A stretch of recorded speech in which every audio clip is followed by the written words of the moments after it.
Nõnda on taevas ja maa ning kõik nende väed valmis saanud.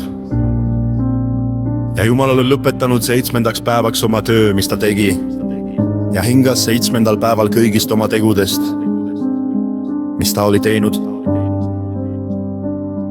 Ja Jumal õnnistas 7. päeva ja põhitses seda, sest ta oli siis hinganud kõigist oma tegudest, mis Jumal luues oli teinud.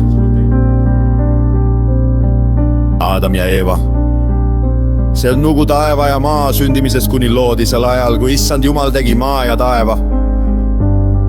Kui ainsatki välja põõsast ei olnud veel maa peal ja ainsatki välja rohtu ei olnud veel tärganas, sest Issand Jumal ei olnud lasknud vihma sadada maa peale ja inimest ei olnud põldu harimas. Tõusis udu maast ja kastis kogu mullapinda. Ja Issand Jumal valmistas inimese, kes põrm on mullast ja puhus tema ninasse eluhinguse, nõnda sai inimene elavaks hingeks. Ja Issand Jumal istutas Eedeni rohuaia päevatõusu poole ja pani sinna inimese, kelle ta oli valmistanud.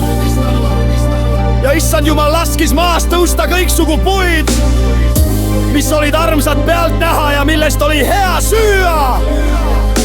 Ja elupuu keset aeda ning hea ja kurja tundmise puu.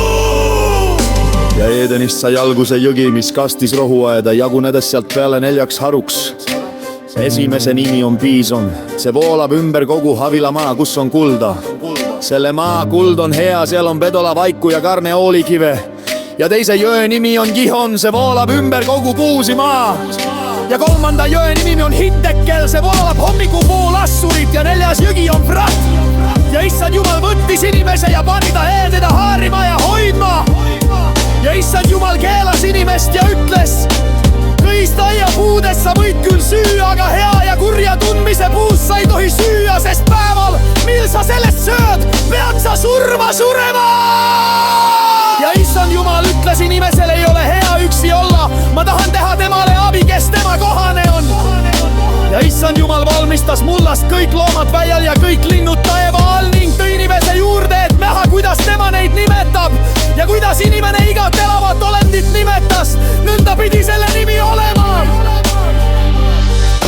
Ja inimene pani nimed kõigile kariloomadele ja lindudele taeva all ja kõigile metsloomadele, aga inimesele ei leidunud abilist, kes tema kohane oleks. Siis Issand Jumal laskis tulla raske une inimese peale ja see jäi magama.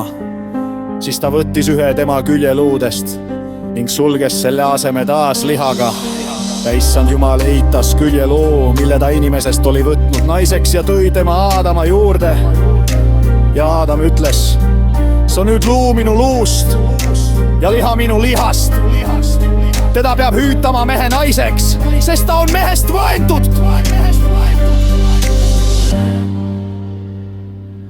Seepärast jätab mees maha oma isa ja